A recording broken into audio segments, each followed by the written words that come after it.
Make yourself comfortable, put on your headphones, and let the voice and music carry you away from the hustle of the day.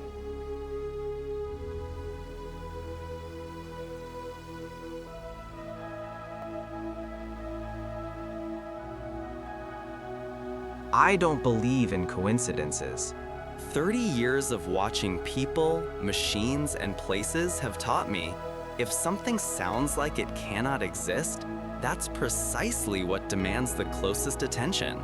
I'm writing this down in the journal, sitting by the fire.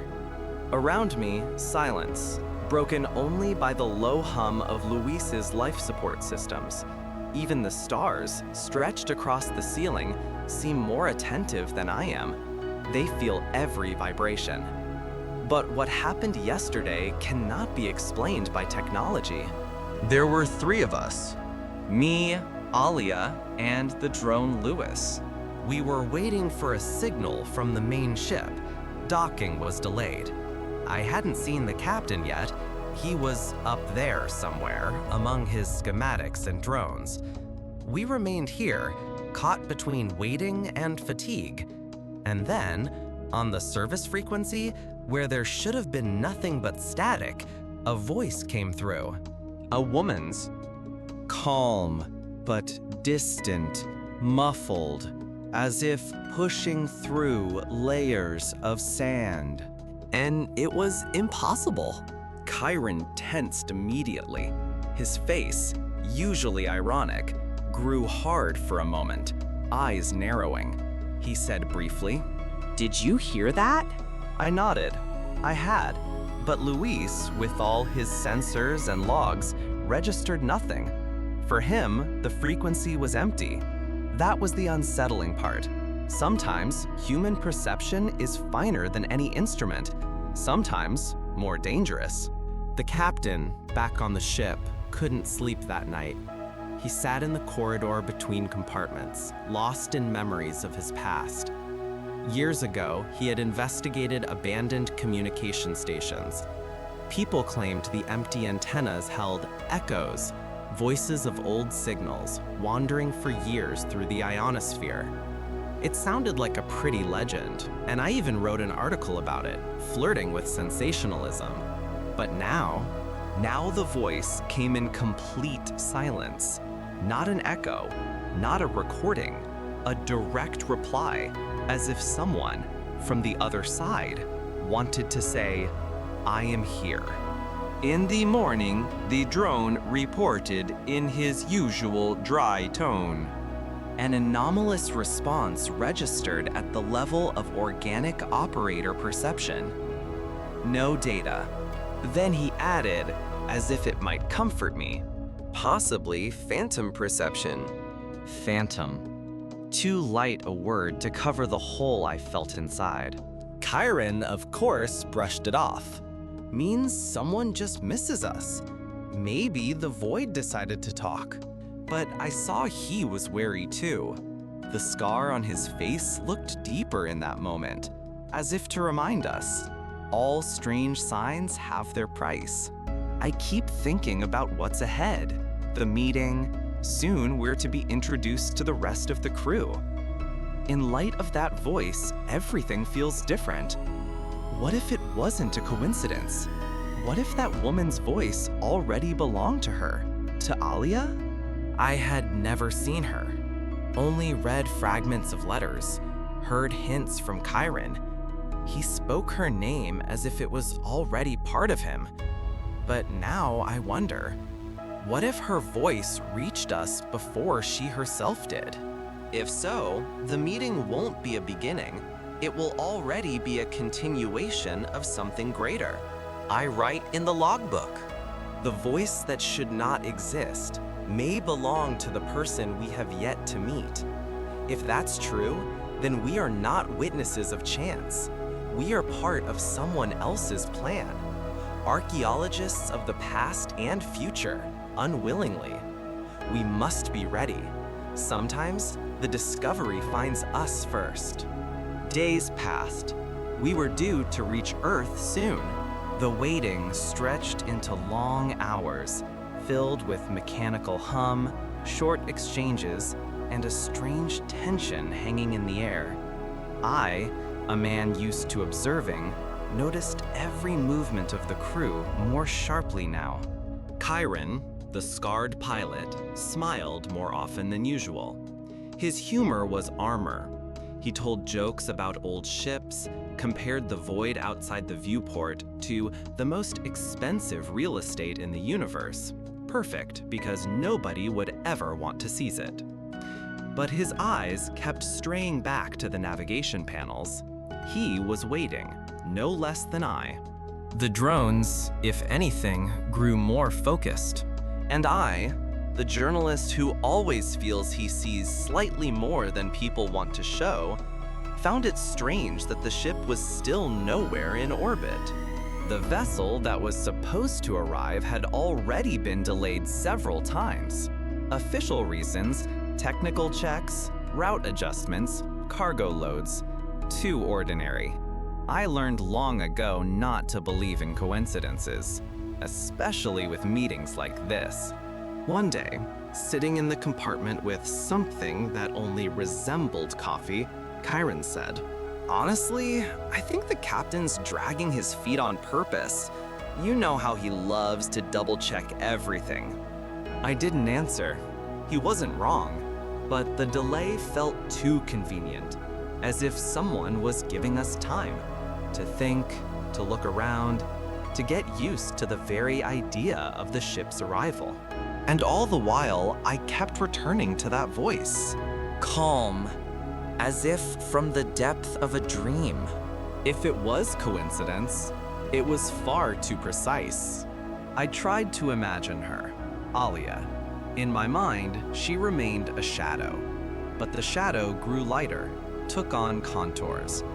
Sometimes I caught myself talking to her silently, as if rehearsing an interview that hadn't happened yet.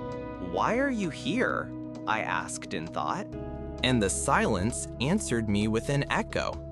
Lewis once noted, "Your heart rate increases when the name Alia is mentioned." "Too observant, my friend." He didn't reply. His sensors were always more merciless than human irony. But the night brought something new.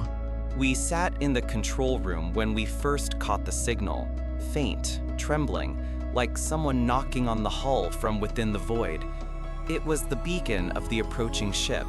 Its code matched what we expected, but there was interference. Along with the standard impulses came something else, extra, a low hum, barely audible, but present. Chiron squinted, listening. "Hear that? Like someone breathing on the line." I nodded.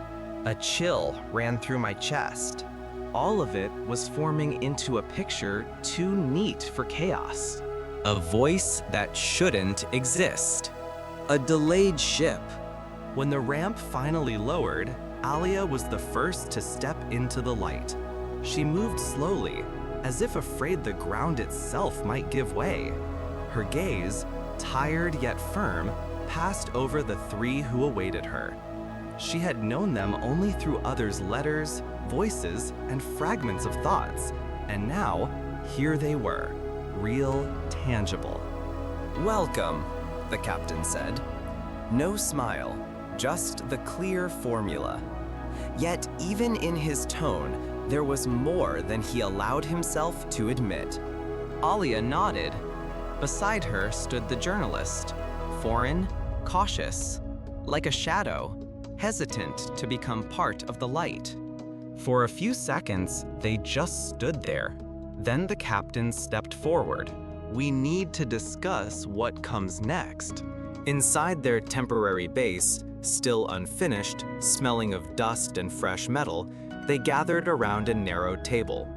A holographic map of nearby sectors flickered before them. Blue lines of routes, red points of possible traps, gray voids with no data. The captain waved his hand. The map shifted. Before them appeared an image of a vast, ruined complex. Walls plunging underground. Towers sliced clean, as if by an explosion. "This is the target," His voice was steady. An ancient station. Archives say it predates all known civilizations. We don't know who built it, but we know there's something inside that could change everything. Chiron snorted. So, archaeology mixed with mortal danger, as always. As always, the captain confirmed flatly. Lewis hovered closer to the map. His sensors reflected soft light, like eyes. Radiation levels within tolerance, but anomalies present, unstable energy fields, likely the cause of previous expeditions' failures. Alia listened, but more felt than heard. The map, the station, the captain's words. Inside her, they formed something else, as if not ruins, but memory itself, too old to still be alive. "And what do you want me to do?" she asked. Her voice was unexpectedly sharp, though her eyes were calm. The captain looked at her. A long pause. "You already know." It was not an explanation. It was a statement. Chiron sighed softly, muttering, "Here we go." The journalist, sitting aside, clenched his notebook.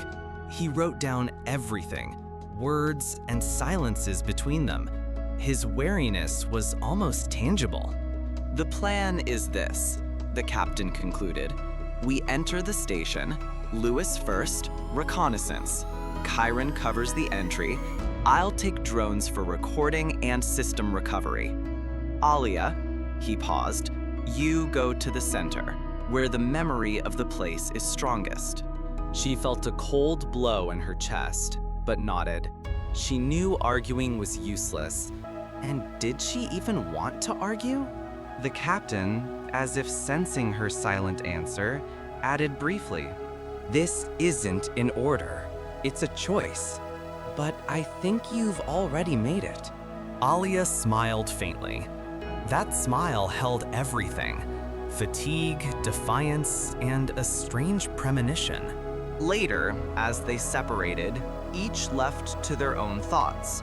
Chiron checked his weapons. Lewis hovered by the walls, as if listening. The journalist scribbled feverishly into his notebook. Alia stepped outside, onto the barren plateau. Above her, the stars gleamed. She closed her eyes and, for a moment, felt, this is only the beginning.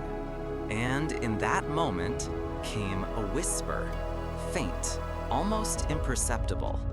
Not hers, not someone else's, but something in between, as if the station, the very one they were heading toward, already knew her name. "This is cool." Inside the shelter, when the heavy doors slid shut with a dull metallic thud, the air grew thicker. The wind was left outside. Now it was just the 5 of them, and each of them, at that moment, understood that together does not mean trust. Lewis hovered at eye level, his body slowly rotating, pulsing with soft blue light. Reflections shimmered across the walls of the abandoned control room. Broken consoles, melted monitors, footprints, human and otherwise, long forgotten.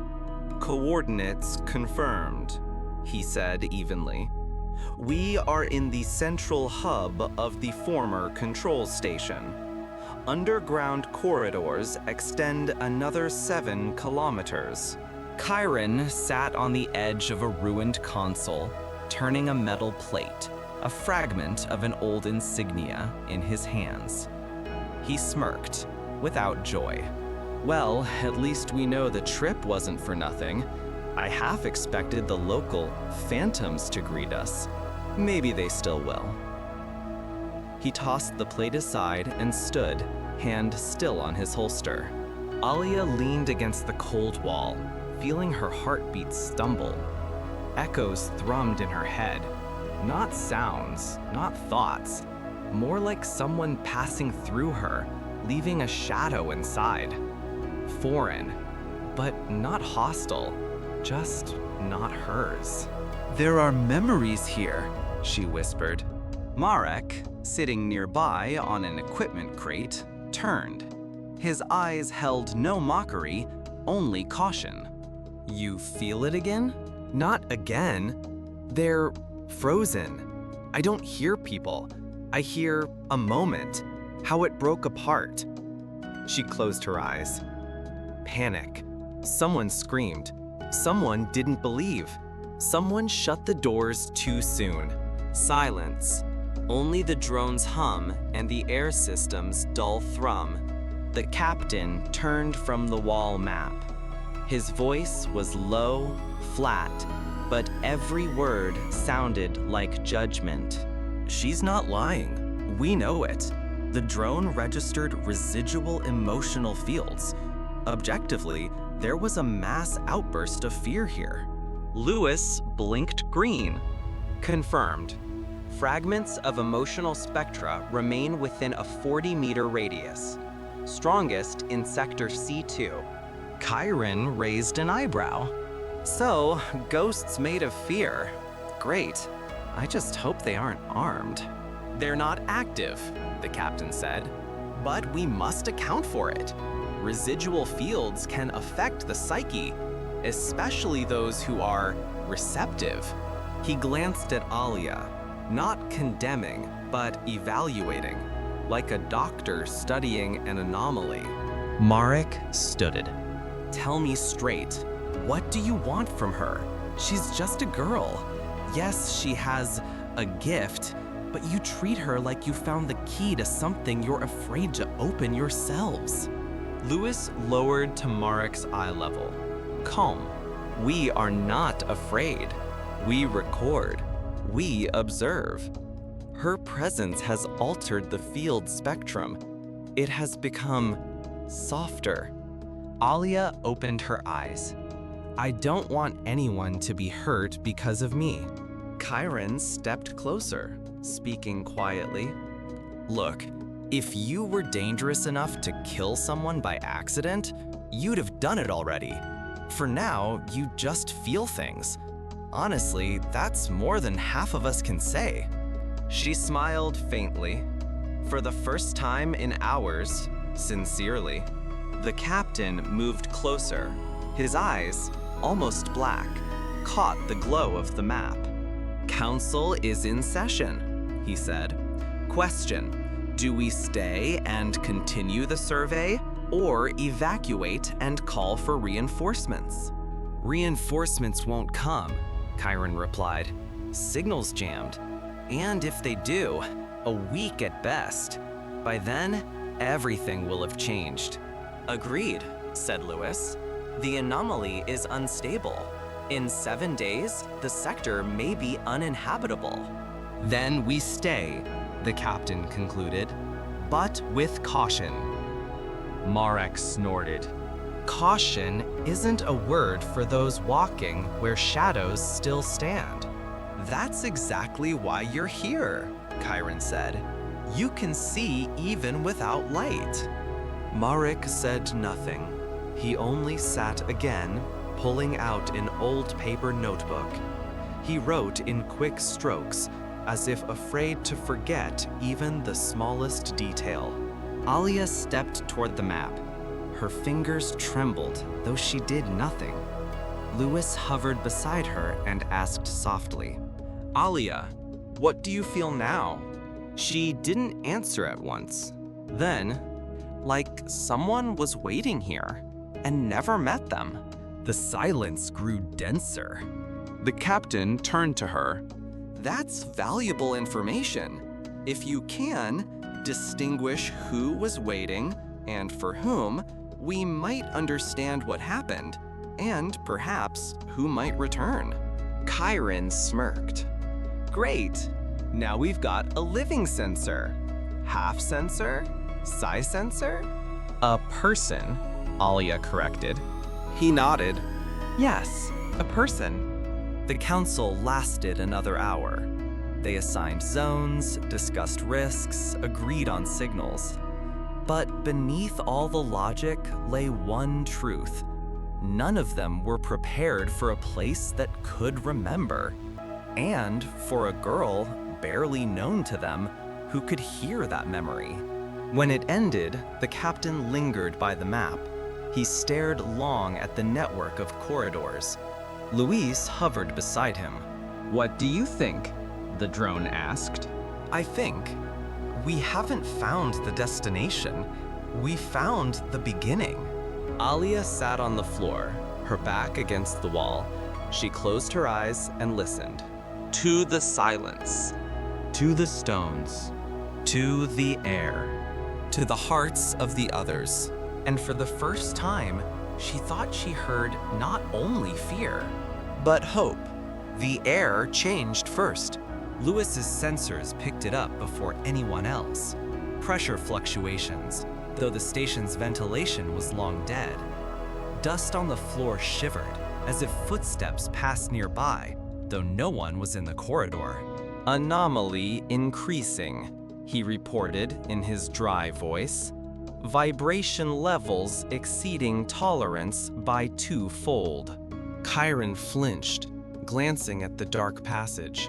Guess it's about to get fun, he muttered, hand grazing his holster. The captain raised his hand, calling for silence. This isn't fun. This is the second wave. Aaliyah didn't know what he meant, but she was the first to feel it. At first, a light chill running over her skin. Then, someone else's breath, somewhere behind her shoulder. She turned sharply, but there was only a gray wall. "They're back," she whispered. Marek, still holding his notebook, lifted his head. A flicker of unease crossed his eyes. She couldn't answer, because she didn't know herself. 5 minutes later, the whole team was already standing in the corridor of Sector C2. The metal plates of the floor rang beneath their steps. Lewis drifted ahead, illuminating the way with a soft light.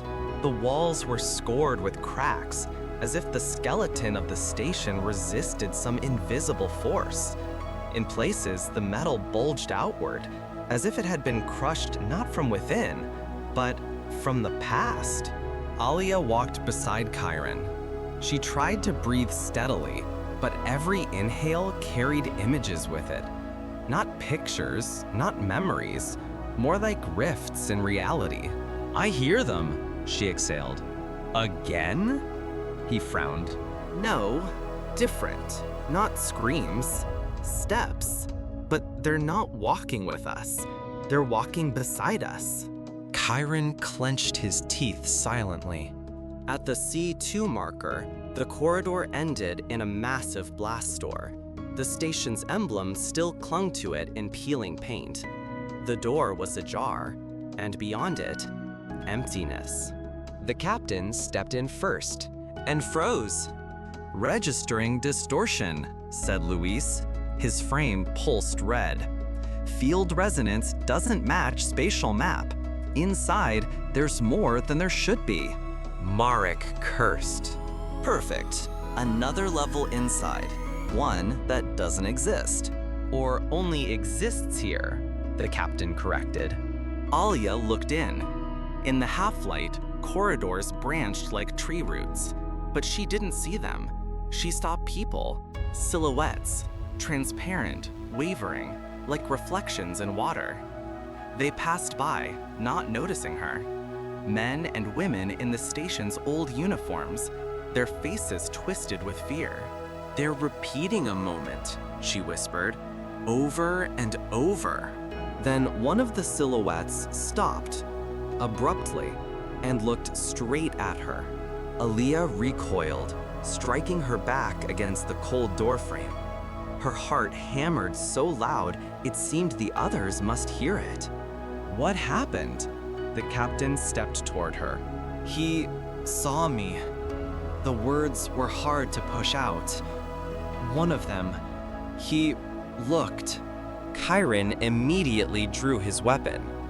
Then it's no longer just memory. Lewis blinked a sharp red. Interaction probability confirmed. Second wave, contact activation. The cold deepened. Rust flakes drifted slowly from the ceiling. The dark corridors seemed to beckon them onward. The captain turned to the rest. Decision in seconds. If we retreat now, we lose the chance to trace the anomaly's source. If we go in, we may lose more. More? Meaning what? Marek asked. The captain paused. Ourselves. Aaliyah looked again at the corridor. The silhouette still moved in the shadows, but now she felt it. They were waiting. They weren't just repeating the past. They were searching for someone who could hear. And that gaze piercing her, was it a plea or a trap? She couldn't tell. I have to go in, she said quietly. You've lost your mind, Chiron snapped. They're not even alive. They're shadows. But they know what happened, and we don't. She stepped forward. The captain studied her for a long moment. Then he gave a short nod. Fine, but not alone. We all go. Lewis emitted a sound like a sigh. Recommend marking the path. Return exit may not exist. Then we begin, said the captain, and they stepped into the corridor. Silence closed behind them. The heavy blast door sealed shut behind them with a hollow clang. For a moment, no one spoke. The captain broke the silence first. That was the third wave. Marek was already scribbling notes with a trembling hand, never looking up. Which means there will be a fourth. Alia pressed her palm to her chest. Her heart was still pounding, but she knew everything had changed. She had made her first choice, and if before her abilities had been a mystery even to herself, now they were a weapon. But the question remained, against whom would she use it? Against them or for them? And then, through the quiet of the station, a whisper stirred. Not an echo, not a memory, a real voice, far too close, as if right against her ear. You are already with us. Alia spun around. No one was there. But she knew now, her choice had only delayed the inevitable. They climbed upwards slowly, as if the station itself didn't want to release them. Metal walkways echoed under their steps. The air grew denser, heavier, yet still alien, never quite real. None of them believed there was anything like true light here. Aaliyah walked at the front. Her movements were careful, but different now, as though she already knew every meter of the station the moment her foot touched the platform. I noticed her fingers sometimes tracing the wall, not touching metal, but following its curves in the air, like she was reading an invisible map. It's quieter here, she said when we entered the corridor of the upper sector. Her voice was muffled, but there was relief in it. But they're still here. Who? I asked too sharply. She looked at me. The emergency lights glinted in her eyes. The ones who remain. Echoes. The captain said nothing. He just marked something in his terminal, watching as the sensors picked up fluctuations in the magnetic field. Lewis floated nearby, his sensors blinking a muted blue. We reached an open platform by the collapsed airlock. The air seemed fresher here. Perhaps the filters still worked. From a distance, cold light from the drones broke through the dark, almost daylight in its brightness, but even more artificial for that. I sat on a metal container and shut my eyes. I wanted to breathe deeper than my lungs allowed. Feels like a desert, I muttered, only missing the sand. Chiron smirked, tossing a broken part in his hand. Trust me, you'd hate the sand too. Aaliyah stood at the platform's edge, staring into the void where the observation dome used to be. Now it was only blackness, broken beams, and the sweeping lights of the drones. "They called," she said softly. "Down there, they wanted me to stay." "But you didn't," I said sharply, not even sure why I felt the need to defend her choice. "So it's fine." She turned to me. For a moment, her face looked utterly foreign. What if I still hear them? Even here? The captain lifted his head from the terminal. His voice was dry but focused. The station reacted to her, not us. Her perception is the key, but that also means we need to limit her contact. "Limit?" Alaya frowned. "You want me to close my eyes? Pretend none of this exists?" Chiron cut in, his usual humor intact. "Maybe at least slap a filter on, so the voices don't keep us up at night." I laughed, but the sound came out nervous. The light we had longed for gave no comfort. It only illuminated our doubts. I watched Alia. She stood straight, as if drinking in every vibration of the air. And in that moment, I realized she was no longer the same as when she first stepped through the airlock with us. Something had changed. I wanted to tell her, "Stop, come back to yourself." But the words stuck in my throat. Maybe because I wasn't sure she could come back. The captain closed his terminal. We rest here, then decide what's next.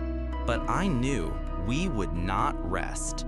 Even here, under the cold light, I still heard the faint shuffling behind us, as if someone else walked in the shadows, keeping pace. I never liked the word waiting. It's too heavy, too sticky, like molten resin clinging to abandoned shipyards, where Luis and I once searched for old machinery. But now, waiting had become our only state. We stood at the threshold. Ahead lay the portal, or rather, what remained of it. An ancient passage leading deep into the ruins, carved into the granite slope, half buried by wind and time. Symbols still lingered on the walls, not painted, but seared by light. Chiron tried to joke. "So, what if it's just a salt warehouse inside? That'd be embarrassing." But even his laugh rang hollow. We waited for the captain's ship. Everything depended on him and his drones. Only their technology could open the way. Not brute force, but precision. Each second before that felt redundant, stretched too thin. Alia stood apart. Her eyes caught the air as if she could hear something the rest of us couldn't. Sand, wind, forgotten voices. She flinched sometimes, as though a shadow passed behind her. She said nothing, but I knew. She sensed more than she was willing to admit. "Do you feel it?" I asked. She nodded slowly. "Too much of the past is here." Luis, cold and exact, scanned the environment. Temperature shifts, soil vibrations, micro sounds. His metal frame reflected the dying light. Sometimes it looked like eyes glinting, though a drone should have none. Inside me, two halves struggled. The archaeologist wanted to record, measure, photograph. The human simply wanted to enter and know. But a threshold is always a question. Will you cross it? The captain's ship delayed. We saw it orbiting, but he hesitated, checking something. Chiron grumbled, probably resoldering his tin pets. For him, one more drone, one less, like a pebble in a boot.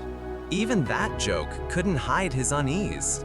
I looked at the entrance and realized these weren't just stones. They were a trap for time itself. Too many layers overlapped. And maybe we were just another layer, destined to remain in the sand. Threshold. One word. But it separated us from something already pulling us in, like a void. like a magnet, like a summons. I closed my eyes. The wind breathed against me. It didn't smell of dust, but of metal, as if the ruins themselves were breathing. And then I knew we wouldn't be waiting much longer.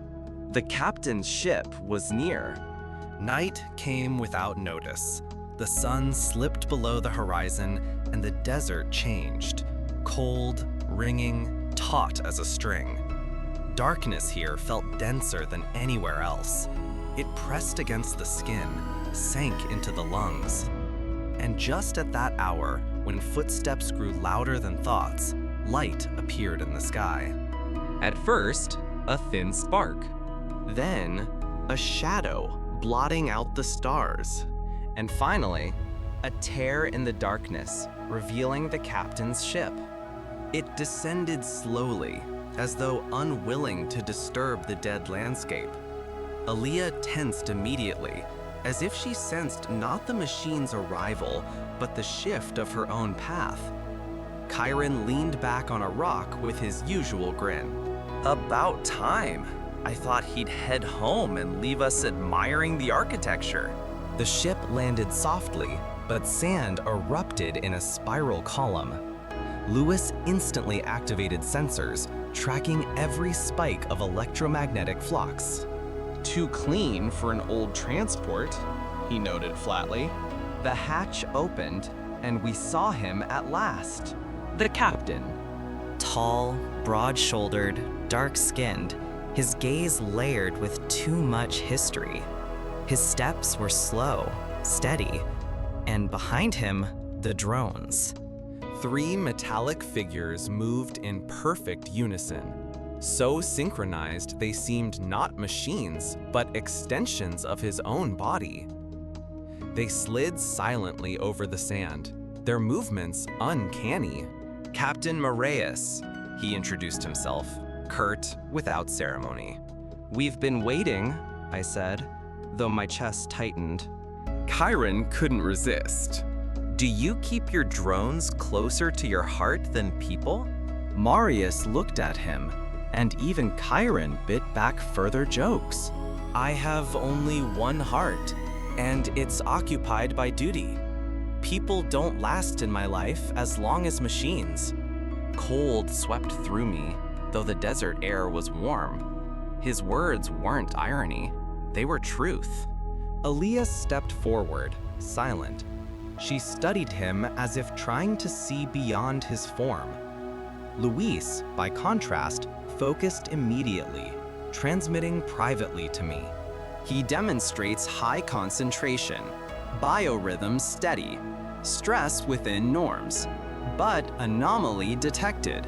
Drones do not register as standard devices. Their signatures are distorted. We stood on the line between past and future. From this moment, our expedition ceased to be archaeological. Moraeus walked straight to the portal, not even glancing at us. His drones spread in a half circle, illuminating the ruins with cold light. Here, he said, as though he'd always known the exact spot. We enter. The word, we, sounded strange, as if he had already included us in his plan without asking. Chiron muttered under his breath. Well, here comes the fun part. But his tone carried no humor, only foreboding. Our paths converge. All the lines of our story crossed in this one point, and the portal waited. The dry wind hushed, as if the desert itself froze when Moraeus took his first step toward the portal. His drones fanned out, beams of light brushing the stone arch. The rock trembled, or maybe it was our nerves, but for the first time, I thought the ruins themselves were responding to his presence. I stood beside Aaliyah. She clutched her own hand tightly, as if holding something inside from spilling out. Her ability was growing stronger. I could feel the space vibrating around her. Moraeus turned. His gaze wasn't a question, but a statement. You will enter with me. He didn't specify who. To him, we were parts of a mechanism. Even Alia, who only yesterday had been a name in Chiron's reports. Chiron gave a low whistle. At least he's honest. No promises of reward, no saving the world. Just, you'll enter. Straight like a military order. I caught the edge of tension in his voice. He always masked fear with jokes, but this one rang too thin. Luis spoke into the channel. Background noise rising. Threshold levels exceeded. Probability of unknown mechanism activation, 68%. Marius didn't even turn his head. Enough. The word was directed at Luis, and that surprised me. The captain treated the drone as if it were a person. Perhaps that was his nature. He lived in a world where the line between human and machine no longer mattered. We approached the portal. The stone glowed faintly, cracks breathing with hidden light. A low hum filled the air, almost inaudible but thrumming in our bones. It's him, Aaliyah whispered. I hear it. What exactly? I asked, though I already knew there'd be no clear answer. Movement, as if something still walks here, through time. Maris didn't react. He touched the arch with his hand. His drones raised their manipulators, and lines unfurled across the stone, a net of cold fire. Chiron clenched his jaw. If we get vaporized by a beam right now, I'll be very pissed. Your irritation would be the last spark in the universe, I muttered. Then, darkness split with light. The portal opened, not as a door, but as depth. A space with no geometry, pulsing, luring, and repelling at once. Alia stepped closer. Her face changed. Not fear, but hunger. Not human hunger, but something ancient, as if her very blood responded to the same call as the stone. Marius looked at her. For the first time, his gaze faltered. "She is needed there," he said softly, almost to himself. "And if she doesn't want to?" I cut in sharply. Aaliyah turned to me and gave a faint smile. "I do." And then I understood. The choice was already made. Not by the captain, not by me, by her. We stepped together. I, Chiron, Luis, Aaliyah, and the captain with his drones. Inside the portal, everything blurred. The desert's hush, the heartbeat's pulse, the stone's hum. Space spun around us.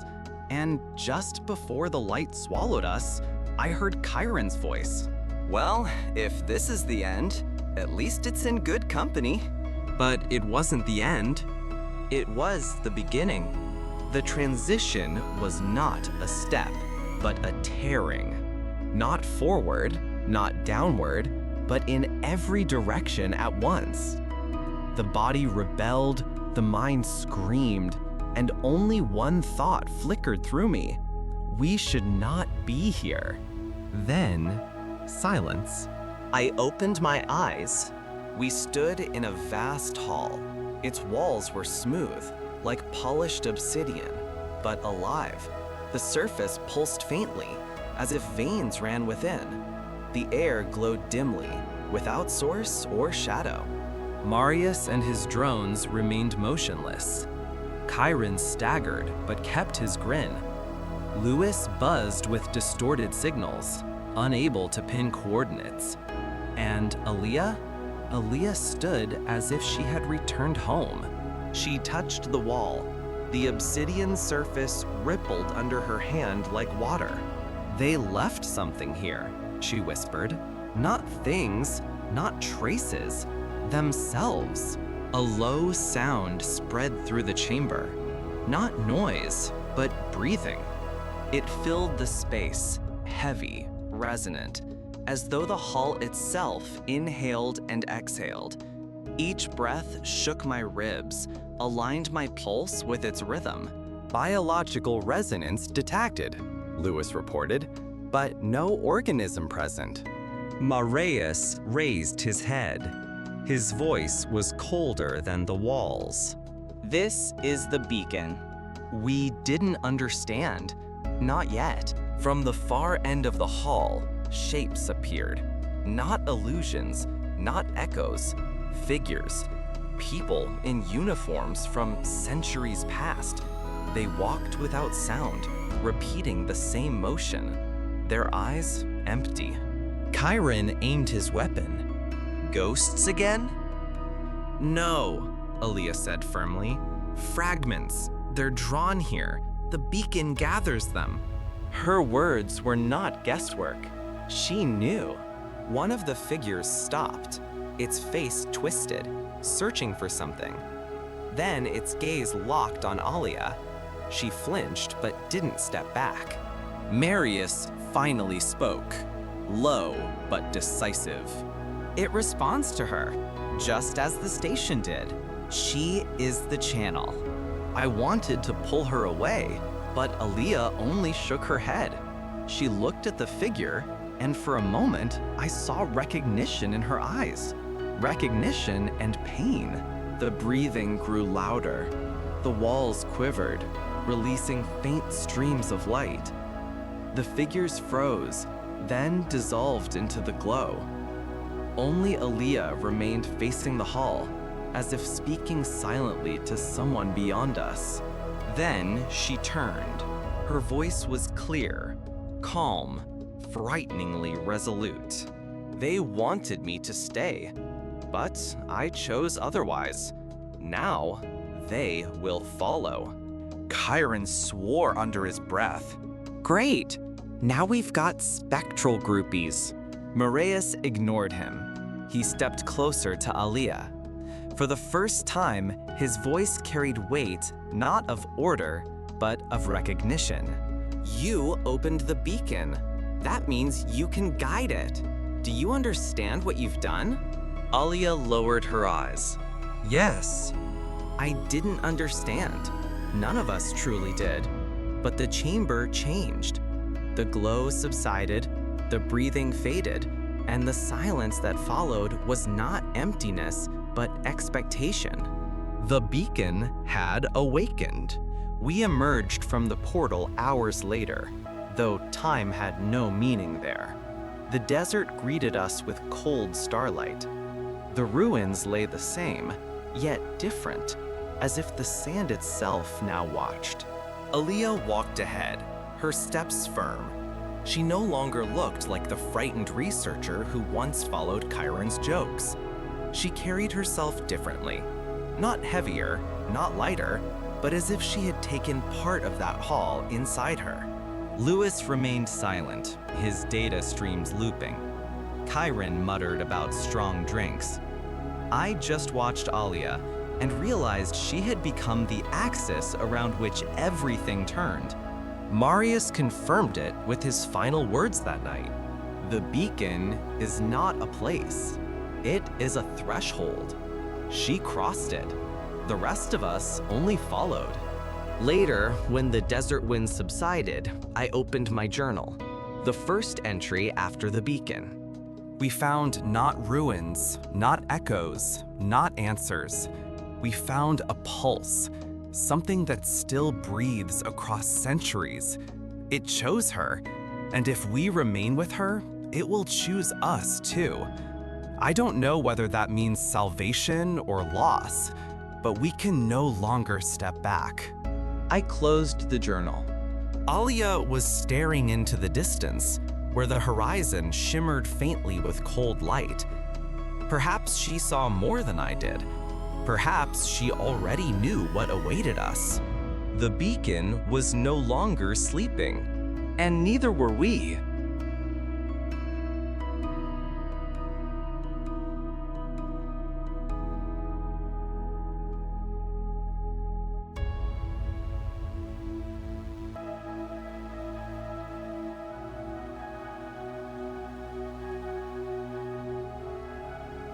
Captain Maruza's log. The planet is designated in the archives as HD 1179b. The name is formal, without romance. No maps, no precise coordinates of settlements. Only vague reports of traces of civilization from declassified colonial summaries. We arrived 3 days ago.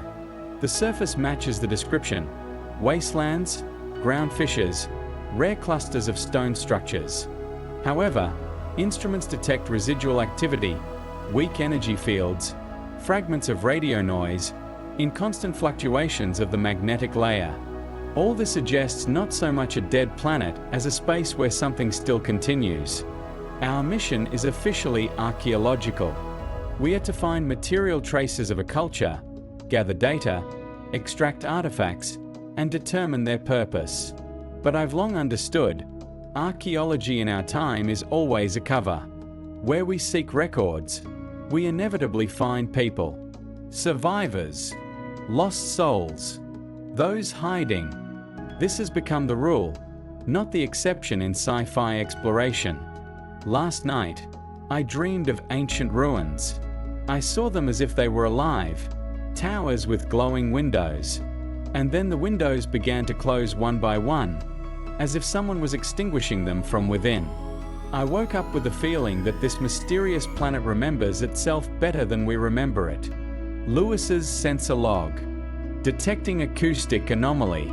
Source: Northeast Sector. Coordinates 14.27, -92.11. Signal characteristic: unnatural repetition. Within intervals, a structure resembling a human voice is present, fragmented. Probability of artificial origin: 37%. Probability of residual environmental memory: 62%. Pause. The drone hovers, its lenses turning toward Aliyah, as if awaiting her confirmation, though for a machine, this is not obligatory. Aliyah's thoughts: personal observation. I heard the same thing as Lewis, but for me, it wasn't a signal.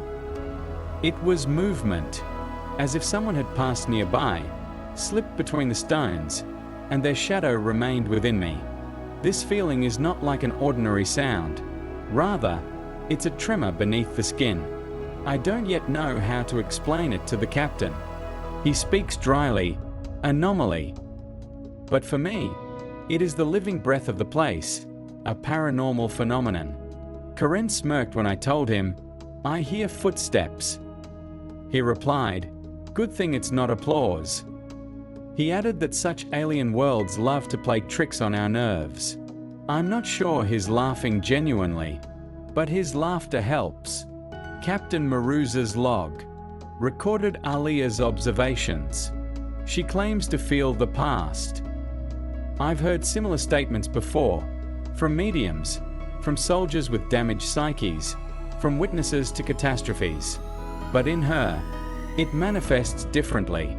Structurally, she can describe where, when, how. Perhaps her psychic abilities will become a tool for us. Perhaps they will also lead us to our doom. I must be cautious on this interstellar journey. Fragments of the day. We passed through the ruined dome of the station. Inside, rusty water, remnants of debris, frozen like insects in amber. Lewis recorded energy spikes, appearing and disappearing, as if the environment itself is trying to erase them. Karen picked up an artifact, a metallic plate with engraved symbols. It looks like an archive key. When he touched it, the metal was warm, as if it had just been held. Aliyah's thoughts. I looked at the plate and felt, this isn't just a key. It's a memory. It holds someone's voice. I almost heard it repeating the same phrase. I couldn't make out the words, only the rhythm. And in that rhythm, there was something unsettling, a ghostly encounter. I told Karen. He replied, "If it's a voice, I hope it's not demanding payment." He's always joking, but when he put the plate into the container, I noticed how his fingers tensed. He felt it too. Captain Maruza's log. Consolidating the conclusion, the planet is not dead, not in the usual sense. Residual processes are at work here that defy linear explanation. Space archaeology and survival are intertwined once again. We arrived seeking knowledge, but instead, we face shadows, an ancient mystery. Every step here reminds us, the past has not yet let go. I must decide how far we can go, whom exactly we can bring back besides data, and what the next day will bring when it arrives.